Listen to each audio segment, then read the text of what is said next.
Hello all, welcome back or to my channel. I'm Witchcraft and this is my Flosstube number 8. I hope you're all well. I hope you've all had a lovely week. Weather's been really nice here in the UK this weekend, which has been lovely. Got a walk with my mum, which was really nice, and my daughter's been playing a lot in the garden, so that's been really nice. I dyed my hair, so got some blonde in there now. Got one of those highlighter caps and just, you know, where you pull through and put the bleach on. So, and it's not because the salon's unopen, I wouldn't go to a salon anyway because I just can't really afford it. So I'm always quite happy when a home bought kit works out right. Busy week at work, children are back, all the children back at school now. So it's a lot busier at work. Not necessarily my job, but just hectic around. But yeah, it is nice to see them all back though, and hopefully that will stay that way. I think, I've got a dreadful cross-stitch story to tell you. Something awful happened, and to get through it, I wrote a poem. So don't worry, this isn't going to be poetry with witchcraft now, but it is stitching related, and bear with me. I hope you enjoy it. I shall read you my poem and then explain a bit more. So here goes. As you know, I love stitching. I'm a self-confessed addict. I saw Hannah Halloween and declared I must have it. What wasn't to love? Pumpkins and a witch.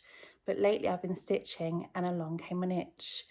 I knew I'd gone wrong, but where could it be? Then I noticed I'd messed up not 100 stitches, but 3. I was frustrated, so away I went, rip, rip, rip, until accidentally I tore my fabric with a stupendous slip. I was sat stunned in horror. What should I do? My squares had been torn down the middle in 2. I wanted to cry, to scream, to swear, but near sat my children and they'd be aware. So I put down my fabric and under a cough, I whispered quite frankly, tonight's stitching can frog off. There we go. I hope you liked it. Yes, so I had a disaster with Hannah Halloween.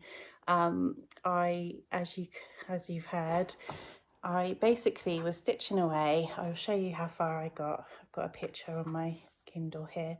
I was stitching away and I just knew that I had gone wrong somewhere, just wasn't adding up. After a while, basically I noticed that, so this is how far I'd got. I'd started doing the eye on the sort of angry pumpkin. Sorry, it's not a great picture, but I hope you can see okay. Basically, all of this area had all been stitched 1 stitch too high. So I literally had to take out all of that. So it's my own fault. I couldn't get it out just by getting out with the needle. I couldn't find my small thread tearer thingy. I never know words for things, but yeah, you know what I mean. So I got a medium one, and subconsciously I did know this is wrong. In my head I was going, just stop, you're gonna ruin it. But I kept going. Why I kept going, I don't know. And so I'm going away, and then I just slipped and it went through a couple of squares, and I thought, oh my god, what am I gonna do? Whilst I'm chatting, I'll just remind you of beautiful Hannah Halloween. Here we go, Sheena Pike. There's Hannah Halloween. So yeah, it's this pumpkin here I was working on, and yeah, I had to get it all out. So what I done is I started to stitch over in another area, but then it was sat there and I was so frantic. I thought, I've got to stop. I need to step aside from stitching for the night. So the next day I thought, I'm going to get back on the horse. I don't want to put Hannah Halloween away and be like, oh, I've got to start again or anything like that, but I'm going to fix this. So you may all look at it and think, what has she done? This is not how you fix stitching, but this was what I thought was the best way of doing it. I'm sure in the comments someone will go, no, you've done it wrong, but it's worked. So basically, so this is what it looks like now. So I basically, when I said I started going on this area here when I was frustrated, and then eventually got it sorted. What I've done is, please don't cringe if it's the wrong way, but I've got a bit of fabric that I cut off like a square, you see? And I stuck that in the area where there was like torn squares.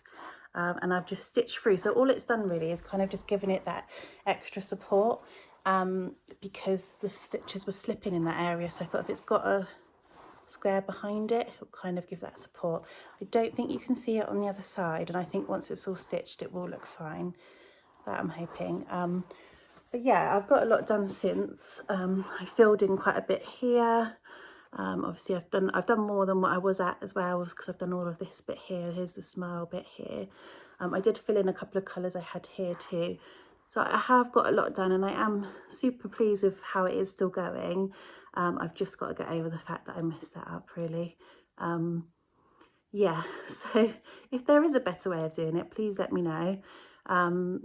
Because, you know, all the help, you know, works. But I think it's okay. I think it's okay. I think I can continue with it. We all make mistakes, but hopefully I fixed it. I'm still super pleased with it. The pumpkin is massive. My friend said to me, like, that is a really big pumpkin. It really is. This is going to be a big image. Who knows where I'm going to get a frame for it, but I'm not worried about that yet. I'm just really pleased. So yeah, this seems a lot darker than I expected it to be, but I think once all the colours are in, it'll kind of blend in a lot better. So yeah, I hope you all still like it and are not like screaming at your screen to me like, what has she done? But it was the best of a bad situation. And the poem was just a bit of fun, just kind of, I hope you enjoyed it. It was just a bit of fun kind of to get it off my chest and move on sort of thing. So yeah, what else have I worked on this week? So I have worked on, let's see, done a bit of my Randall Spangler. Sorry, literally just looked to the back of my head for a couple of seconds there. How exciting. This Randall Spangler, here we are. So many books, so little time. I haven't done a huge amount on this week, but I have done some, and I always think a little bit of progress is better than nothing. So yeah, and also I'm doing this on 25 count even weave with the easy grid thingy, and I was finding that slightly hard, but I have been so lucky to be given a magnifying lamp with a clip on it to hold your project or your pattern. My nan's sister didn't want it anymore and gave it to my mum. My mum wasn't using it, so she said, would you like it? I was like, yes, I would love it. So it actually magnifies when I do the 25 count now, which is fab, and it's got lights all around it.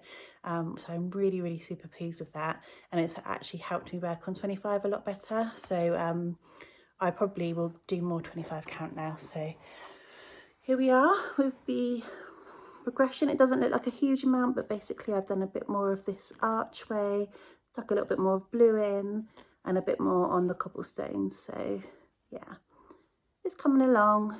It's slow but steady, so they say. But it's because I've worked on other things. My plan this week has been to work on a different pattern different sort of kit each night.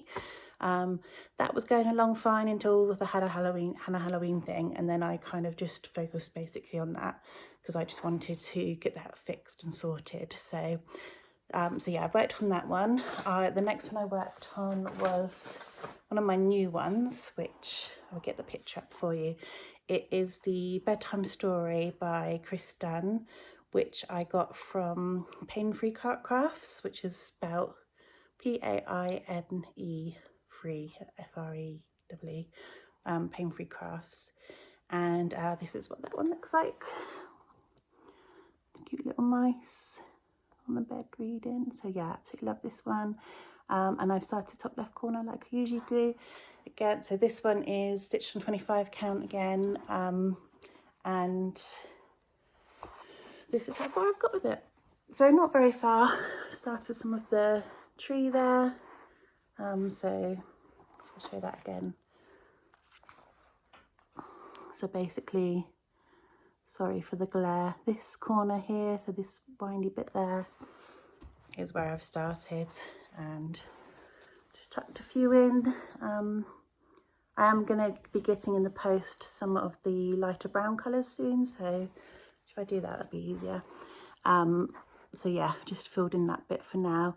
And with Pattern Keeper and having the grids, it's just so easy to cross country because you are literally just looking at 10 by 10 square each time. So it's so much easier to go across with your colours. So I think that's going to be lovely. And again, it's not a huge like load of stitching, but progress is progress. So I'm happy with that start. I've also worked on my other new start, which is the treasure bookshelf. So done a bit more on that. I'll just get that up.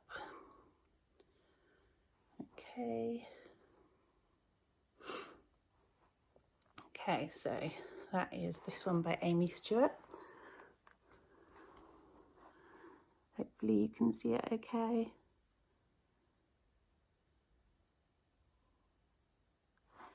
So this one I'm doing on 18 count Ada.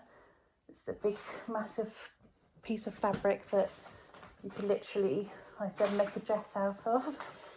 What I've done with this fabric actually, which I found really handy, is kind of rolled up all the bits that I'm not using, put a hairband around it. So literally in the Q-snap is just this part. And that's how far I've got with that this week.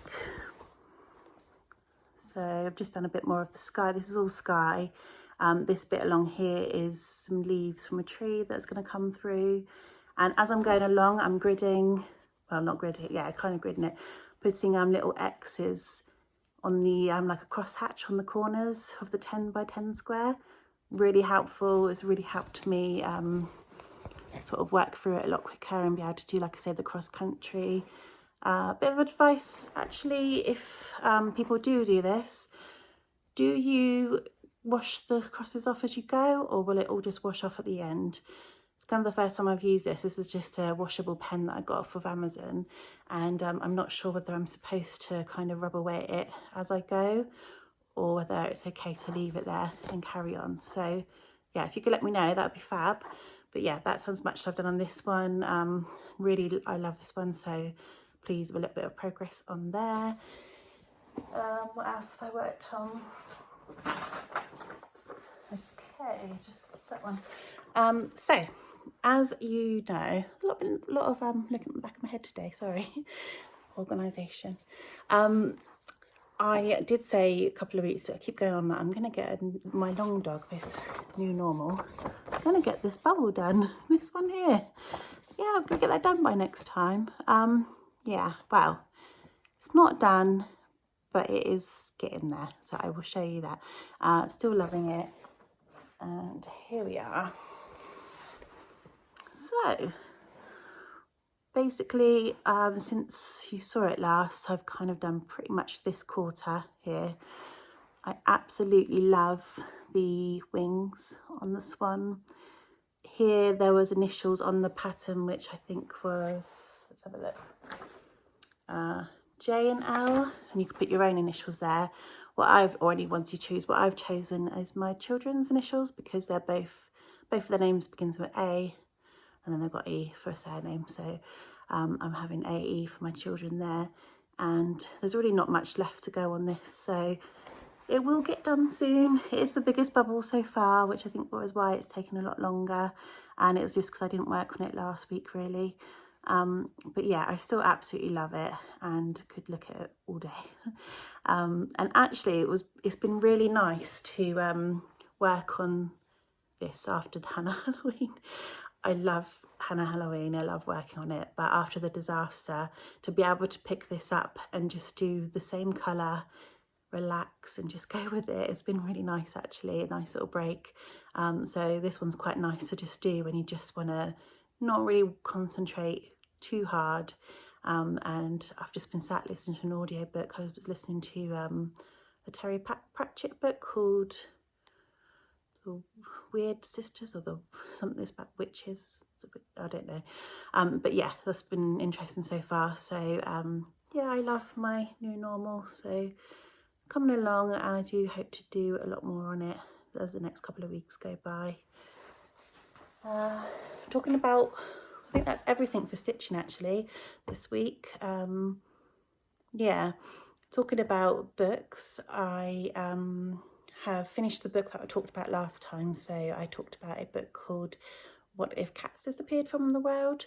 It was a Japanese author. I can't remember the name of it, so I can put that in the link if anyone, or comments if anyone wants to know. I did really enjoy it. It was quite short. What I liked about it is that basically the precipice of the story is that this chap is gonna die, and the devil, like the next day, the devil arrives and says, if you remove something from the world, I'll give you an extra day to live. So each day you can remove something. And he starts off with mobile phones, and at first it's like he goes onto the train, and instead of everybody kind of heading their phones, they're chatting, or they're looking out the view, or they're reading, and you kind of think, oh yeah, you know, phones have taken over our life. But then on the flip side, he goes to meet someone and they're late and he's got no way of contacting them. And you go, oh yeah, what did we do back then? We just had to wait around.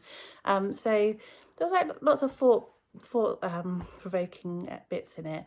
But towards the end, it kind of just shut off really quickly. It was like almost like, I've got to finish this book. You know, like when someone's got a deadline, you go, okay, I've got to, you know, people get the gist of the story, let's finish it now. It was kind of like that, which was disappointing. Since then, I've decided that I would like to read the classics. So, as you know, like Oliver Twist and Christmas Carol and any Shakespeare, I know from either school or from films. I've never really read any of them, and I thought it was about time I should give them a go. So I'm starting with a book. See if I can grab it quickly. Here we are. It's called The Old Curiosity Shop by Charles Dickens, and so far actually I'm really enjoying it. It's you have to get your head around the whole thou, shall and all this sort of language, but it's not too bad in this book. And yeah, it's got my interest at the moment, so I'm going to continue with that. And inside I've got a bookmark that I remember I told you about my friend Tipex Away from Instagram. She made me this bookmark which has got like dried flowers in it and things, so that's pretty cool. So that's what I'm using as my bookmark. So yeah, hoping to get through that. If anyone else has got any they can recommend, I've got also Hamlet and Wuthering Heights, Little Women and a few others and to get through as well. But yeah, I thought I'd give them a go because yeah, they're supposed to be classics. There's a reason why they're classics, and why not give them a go. So yeah, I think that's everything. I kind of have whizzed through it all today. I hope that I have covered everything. I hope you didn't mind my poem. It is just a bit of fun, and you can always skip. You could have skipped through if you didn't want to see that bit. But yeah, I hope you all have a lovely week. I really am enjoying doing this. I actually have made some lovely friends from it. There's a lady that posted on my comments last week, and she's now written me a letter, so that's on the way. I've got another lady that I'm going to be writing to, and I obviously do the stitching on the Friday nights with the ladies, which I really enjoy. I was watching Crafty Emily the other day, and she said how she feels she's a bit shy and she doesn't really know what to say on there. And I feel like I'm a bit on the flip side, where I probably talk a bit too much, kind of to try and sort of be friendly, but I think I might be coming across a bit too much. So all of us overanalyze, and I hope that that doesn't come across that way. But yeah, I think we'll just do what we can, but I really do enjoy it. And I've also been watching Hannah Dowling, one of the Flosstube ladies. She done a stitch along today, and it was a true crime one, so she went through a true crime story while she was stitching, which was quite fun. Quite like a stitch along. If you could recommend me any, that'd be fab. I also do Crafty Emily stitch alongs when she does them. It's just nice to kind of like listen to someone chatting away whilst you stitch, which is why I like doing the Zoom things on the Friday nights, because you know, it's just a bit of company whilst you're stitching. Yeah, so I hope that's covered everything. I hope you have a lovely week. Thank you so much for watching. Hope you all take care, and I will see you again next week. Thank you. Bye.